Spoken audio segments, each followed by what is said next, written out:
Former Premier Mossadegh's ruined house is a mute testimony to 3 days of bloody rioting, culminating in a military coup from which the one-time dictator of Iran fled for his life. The Shah, who had fled to Rome, comes home. The U.S. was involved in the 1953 coup that brought the Shah back to power.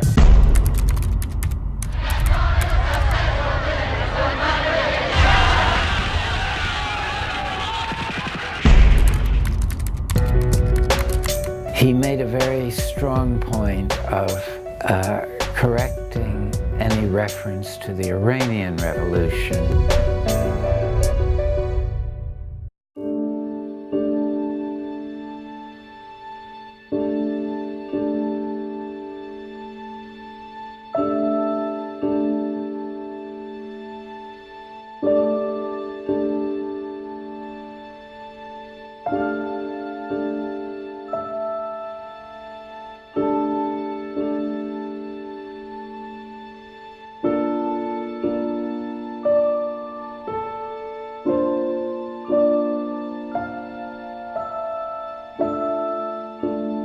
My name is Richard Falk. I taught for many years international relations and international law at Princeton University between 1961 and 2001, and have in recent years been teaching at the University of California in Santa Barbara, and also acting on behalf of the United Nations as a special rapporteur on occupied Palestine.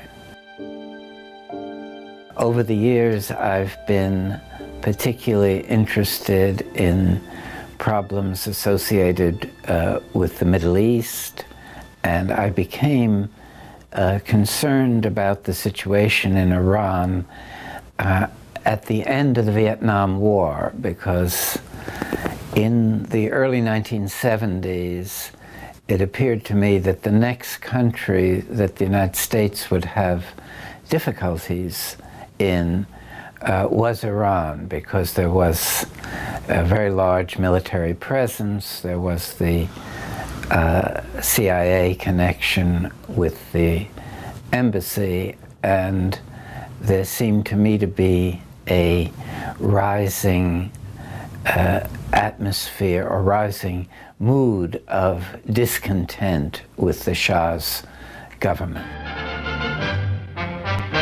Former Premier Mossadegh's ruined house is a mute testimony to 3 days of bloody rioting, culminating in a military coup from which the one-time dictator of Iran fled for his life. The Shah, who had fled to Rome, comes home, backed by General Zahedi, military strongman, who engineered his return to power. Iranian oil may again flow westward. I was familiar with the accusations that the U.S. was involved in the 1953 uprising that brought the 1953 coup that brought the Shah back to power and overthrew a democratically oriented Mossadegh government.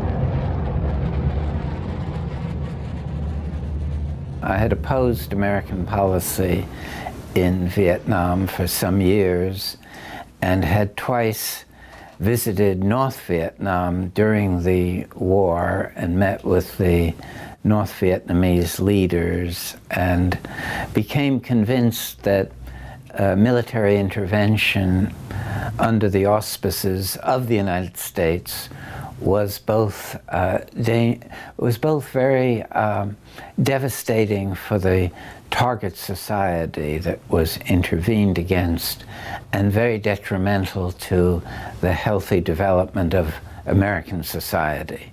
So I was an opponent of military intervention on both realist and ethical grounds, and that was really the underpinning of my concern about the future of Iran.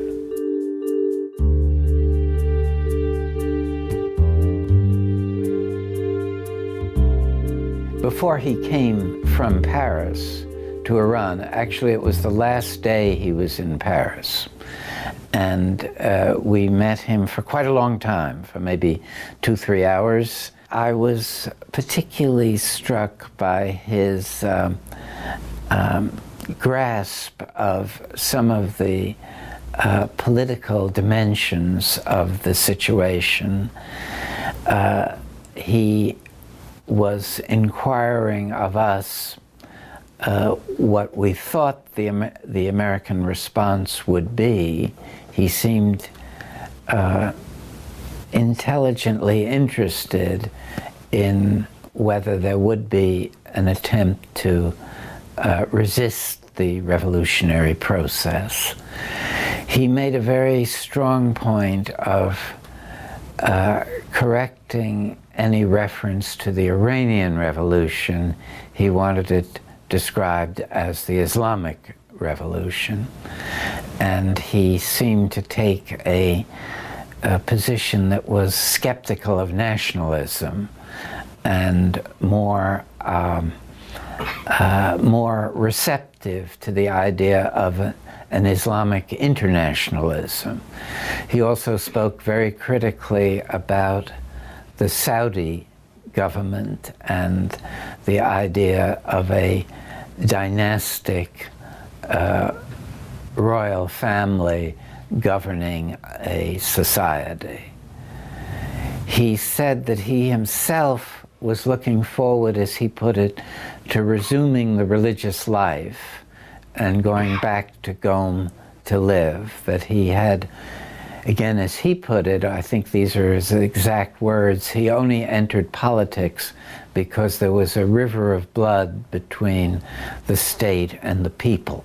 I asked him about the fate of Jews in Iran, and he gave an interesting answer in which he said, as far as the Jews are concerned, they are part of a genuine religion, and if they don't deal too directly with Israel, they are welcome in Iran, and he added, it would be a tragedy for us if they left.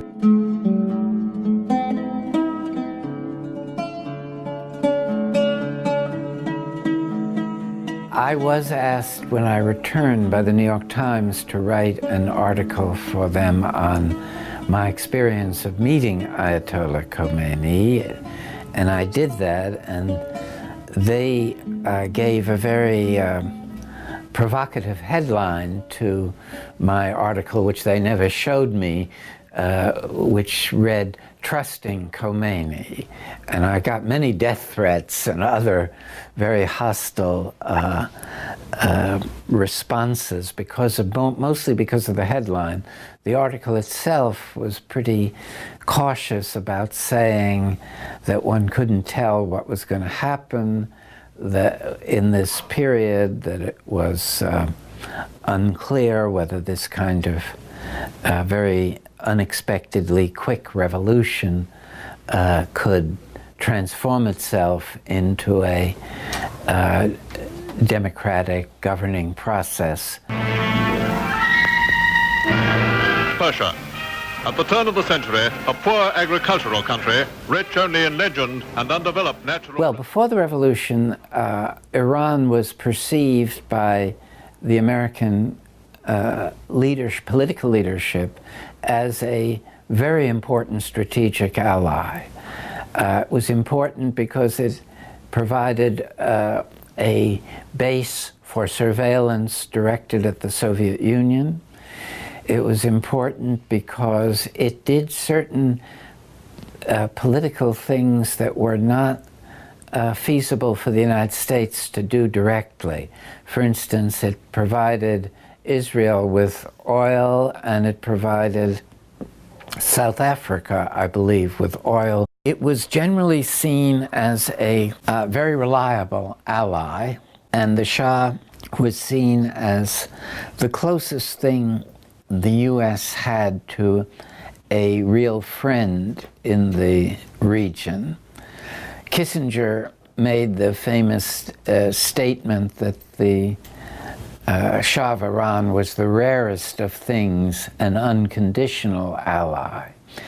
And he offered the Shah whatever he wished in terms of military assistance and equipment, and encouraged the Iranian nuclear program, which is of course ironic in the present context.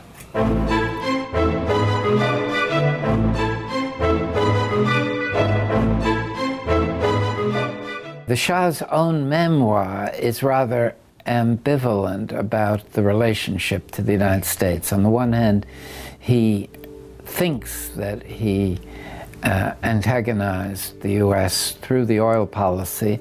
On the other hand, he complains that the U.S. didn't tell him what to do during the early stages of the revolutionary opposition that began in 1978, or early 1978. And the United States was uncertain, tried to intervene at the last stages through NATO. It sent this American general, Heuser, to Tehran, and he found at that stage that even the military was not prepared to act. And so there was no political foundation for protecting the Shah's regime against this unexpected revolutionary movement. We also went to see Ambassador Sullivan while we were in Tehran, and he had been of interest to me because he had been the ambassador in Laos during the Vietnam War and had been a very aggressive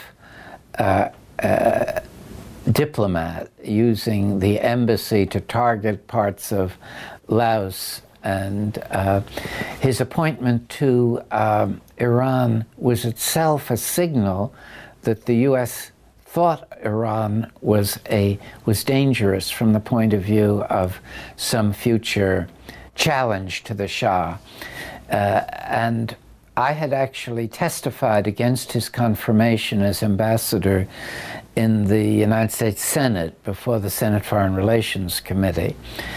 And when we met him in Iran at the height of this revolutionary process, he agreed to talk on the record. And among the things he said was that the embassy had 26 scenarios of what could threaten the Shah's regime, and not one of them looked at the Islamic movement. That there was a feeling that all the dangers to the Shah came either from Marxist left sources or from some kind of internal corruption and internal fighting among the entourage that surrounded the Shah.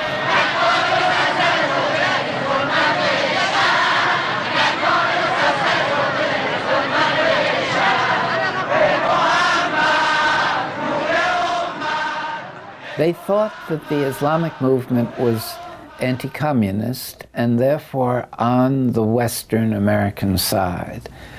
And that was consistent with the policies in the Afghanistan war in the 1980s, where they helped the extremist groups, including Al-Qaeda and Osama bin Laden, and saw the issues in East-West Soviet-American bipolarity, and anything that seemed to be anti-communist was good, and anything that was pro-communist or was left in its orientation was automatically perceived to be bad. I think that the expectation still was that Iran would remain a strategic ally. And if you remember, Jimmy Carter spent his first New Year's Eve as a guest of the Shah and made that famous toast about the Shah being an island of stability surrounded by the love of his people. and that toast was very well known by the people in Iran at the time that I was visiting in late 1978. The other thing that was very well known and really goes in the direction opposed to the conspiracy understanding was the degree to which Zbigniew Brzezinski, who was the national security advisor, was a close friend and associate of the Shah's ambassador in Washington, Zahedi, and that Zahedi encouraged Brzezinski to encourage the Shah to be tough on the opposition.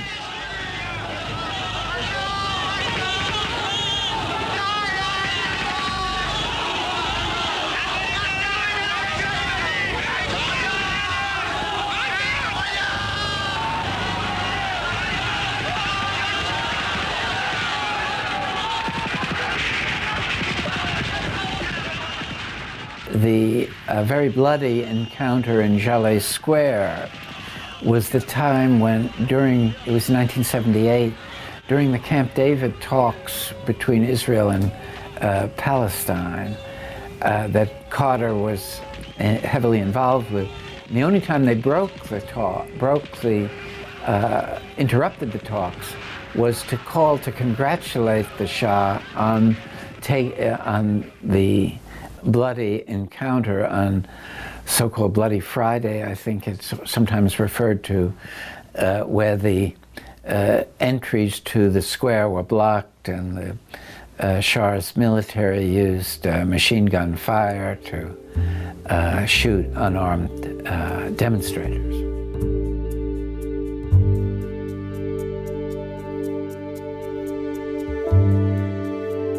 I do know that Rockefeller and Kissinger intervened very strongly after the Shah's abdication to plead for his medical attention in the U.S.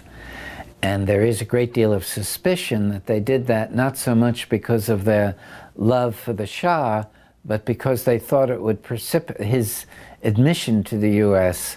would precipitate a crisis that would freeze the assets of the banks that had dealt with Iran. And the Rockefeller Bank, Chase Manhattan, was very overcommitted in making loans to Iran. And the Iranian government, very early in the post-revolutionary period, said that it would honor all debts except the one to Chase Manhattan.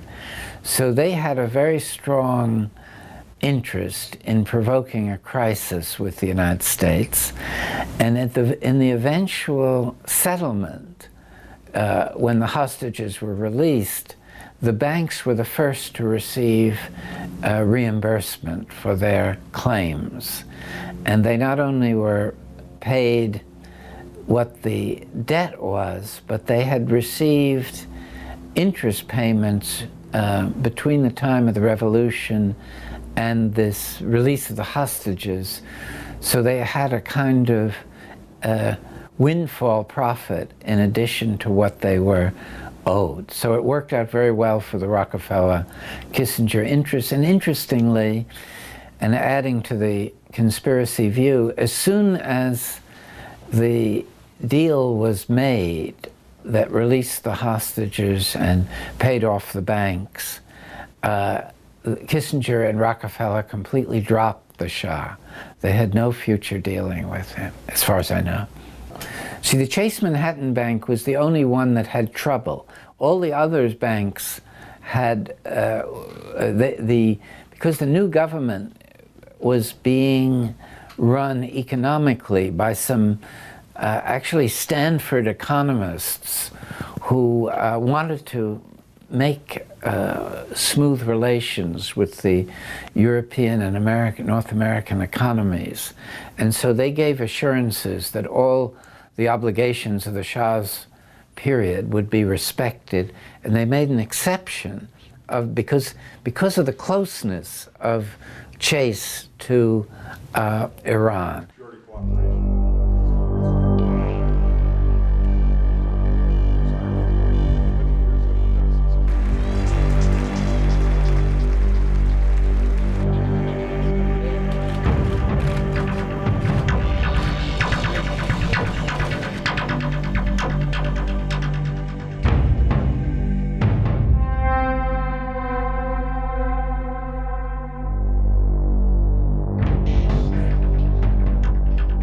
It's hard to calculate, and probably there isn't a general answer that is satisfactory. There's no question that Israel exercises a great deal of influence on the formation of U.S. policy in the region. To a large extent, there's a convergence of interest between Israel and the United States. They both want stability, openness to the global market. They both don't want any anti-Western movement to gain control over important countries in the region. At the same time, I think that Israel is more concerned with weakening those governments that seem to challenge its legitimacy and pose some kind of security threat. And Iran has been particularly threatening to Israel.